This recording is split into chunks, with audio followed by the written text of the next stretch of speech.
Hello everyone, thank you for coming out tonight. I'm really excited to be here. This is my first DragonX and TEDx event, so I'm really honored to be a speaker tonight. Now, hanging up on my desk here at Drexel, I have a poster that reads, "Everything is figure-outable." It's a cheesy catchphrase that has had a tremendous impact on my life. I am a dancer. I've been a dancer for the last 19 and a half years of my life. And throughout those years, I've achieved some exceptional goals, winning 6 regional titles and 4 national titles myself, as well as now today being the captain of our D1 dance team here at Drexel. Dance is something that I was so passionate about. I spent every day working to become the best dancer that I could be. And if you are a dancer or you know a dancer, you know how much time and effort goes into this sport and art. Now, as much as my family loved to watch me grow and succeed in the sport, they could not afford to keep me in it financially. So when I was about 12 years old, my dad sat me down and he said, "How passionate are you about this?" I told him I couldn't live without dance. I couldn't imagine my life without it. He said, "If you're truly passionate about this, we will figure it out." And so we did. Every Sunday night from the age of 12 to 18, I spent with my dad at my dance studio cleaning the entire place, mopping the floors, wiping the mirrors, taking out the trash. I even got some extra practice time in while I was there. We did this in exchange for dance tuition, allowing me to pursue something that I was truly passionate about. About 6 years later, after that, a similar situation happened. I decided that I wanted to go to college. Again, financially, the numbers were not crunching. So my dad said, "If this is something you're really passionate about, we'll figure it out." And we did. My dad secured a job here at Drexel University, allowing me and my 2 sisters to come here with tuition remission, saving us from years of drowning in debt. About 2 years later, I had a similar situation occur again.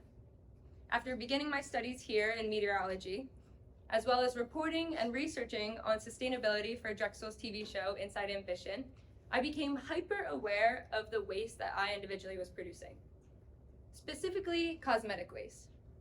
I've been wearing makeup since I was 8 years old because of dance. I learned how to put on fake eyelashes before I learned how to drive, and if you've ever attempted fake eyelashes, you know how difficult that is. Now, makeup is something that I've been extremely passionate about my whole life, and I realized how much makeup I was throwing out. Probably around 3 to 5 mascaras each year. Now, they might not seem like a lot, but when you think about it, from the time I started wearing makeup, that's around 40 to 65 mascara containers that I've thrown out in total. Again, that might not seem like a significant number, but what if I told you there are 106 million estimated daily mascara users in the United States alone? That is at least 212 million added plastic mascara containers to our landfill every single year. After coming to this realization, I had to look further into it, and the statistics only became more alarming. Plastic, as we know, is one of the hardest waste to decompose, releasing toxic pollutants into our atmosphere as it decays. Plastic mascara containers can take up to 500 years to decompose, releasing methane, a toxic greenhouse gas that is linked to climate change as it does. After hearing about this, I was devastated. How could I continue on with 2 passions of mine, makeup and sustainability, knowing that they were hurting each other? So I looked into it. There has to be some waste-free, sanitary cosmetic tool that I could use. I found some tutorials for DIY mascara formulas, but then read the comments and reviews, and a lot of people had a lot of harmful issues with them. People with sensitive skin, like myself, shouldn't risk it. With makeup, it's not something that you should take a risk on, the formula. You're putting it directly onto your skin, directly onto your eyes. That is, your skin is your biggest organ. So it's something that you need to make sure the formula is ready and approved for. Again, I was devastated. There was no way that I could continue doing makeup and sustainability without coming up with an idea. So I heard my dad in the back of my head say, "If this is something that you're really passionate about, you'll figure it out." And that's what I did. I invented the dissolving mascara tablet. This tablet would be water soluble, allowing you to refill your mascara rather than throwing out the container each time. Now, the container also had to be sustainable, so So I created a silicone container that was dishwasher safe, allowing you to wash your container and refill it, a complete waste-free cosmetic experience. I was so impressed with myself when I came up with this idea. I was so excited. Now, the only thing in my way was I had no idea how to formulate cosmetic chemistry and no idea how to create a product or start a business for that. So, again, I went to figuring it out. I did my research, gathering all the materials that I could, figuring out what goes into mascara, how people make it. And that same exact night, my roommate and I headed to CVS, and we got about $22 worth of ingredients to create this dissolving mascara tablet. In true me fashion, my card declined at checkout at the CVS. So my roommate offered to spot me, and I told her, "Sailor, once I figure this out, I got your back and more."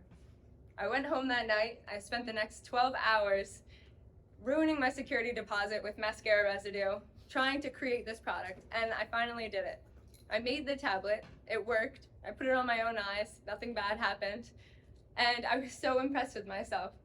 Then again, I looked and I said, okay, I have this product, I don't have any resources, and I don't have any funds to hire someone to get the resources for me. So I looked into what I could have here at Drexel. Now, did you know that there is an entrepreneurship co-op that allows you to work on your business full-time for 6 months, and they give you a grant scholarship to do so? I heard about this, and within 2 weeks, I had my executive summary done, my business plan done, my logo done, my name, and I applied for the co-op. I competed in a few different rounds, and I interviewed, and I ended up winning the scholarship, allowing me to start full-time. Then again, I got this scholarship, and I began full-time, and I had no idea where to start. I, again, still didn't know how to formulate mascara. I didn't know how to design a product. I didn't know how to start a business. So I went into researching. I started getting different formulas for mascara, creating something in a lab. The only thing I really knew about chemistry, and I did not do that well in chemistry in high school, was that, not chemistry, but food chemistry, is that you mix the dry ingredients with the wet ingredients. Dry ingredients first, then the wet ingredients, then mix them together. That's the only thing I had, so that's what I started with. And eventually, I came down to a formula that is now FDA approved. So with enough research and dedication, I was able to do it.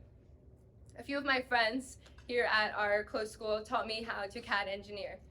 I spent hours and hours making different prototypes, trying to make them by hand myself, which went poorly, and I wish I had pictures so I could show you guys. But I did it. Eventually, I have a patent pending product that is CAD engineered by myself. I learned how to navigate the entrepreneurial world as a woman, which I could write a book on after just a year of experience. Since declining my credit card, I have raised over $50,000 in grant scholarships for my business. Now that's a huge difference, going from zero experience, zero idea on where to start, and zero product, to now here I am with a patent pending product that is FDA approved with scholarships. Saying yes to yourself right now as a college student is so important. It could literally change your life and literally change the world. I told myself throughout this whole process, the doubts were pounding on my head. All of the risks were enough to make me quit. But I just kept saying, everything is figure outable. There's a way to figure it out. And that's what I kept doing. I kept pushing forward. It truly is possible. Everything is able to be figured out. Ben Franklin did not have instructions when he discovered electricity. Vincent van Gogh did not use a paint by numbers technique when he created the Starry Night. And I myself did not have any chemistry background when I invented an FDA-approved cosmetic formula. Take these years and make a change that fits your lifestyle. Don't choose a lifestyle that fits around the societal standards. If you fall and you fail, even better. If it's uncomfortable and unconventional, even better. You learned something new about yourself. You learned a new skill. You discovered something. No matter what, it's really important that when we have these vulnerable years, we push ourselves outside of our comfort zone to keep going and to figure things out. Nobody can write the instructions on how to discover yourself. It's up to you to pick up the pen and paper and do it. After all, everything is figure outable. Thank you.